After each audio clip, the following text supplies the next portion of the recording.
మీకు తెలుసా, నేను ఆశ్చర్యపోతాను, కొంతమందికి మందిరంలో కూర్చునే స్టైల్ కూడా తెలియదు. నువ్వు కింగ్ అన్నమాట వాస్తవమే, కానీ అసలైన కింగ్ ముందు బిల్డప్ప కదా.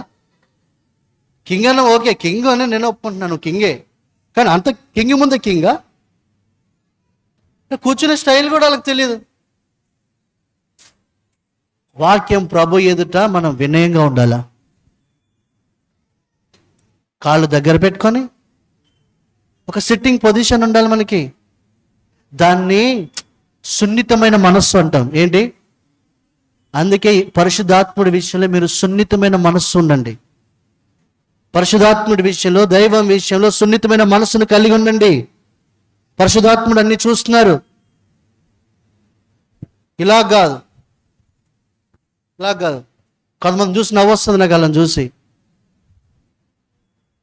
కాదలాగా రాంగ్ అలా కూర్చోవడం. అందుకే నువ్వు దేవుని మందిరమునకు పోయినప్పుడు నీ ప్రవర్తన అంటే దాని అర్థం ఏంటి తెలుసా? చాలా ఇంపార్టెంట్ అది.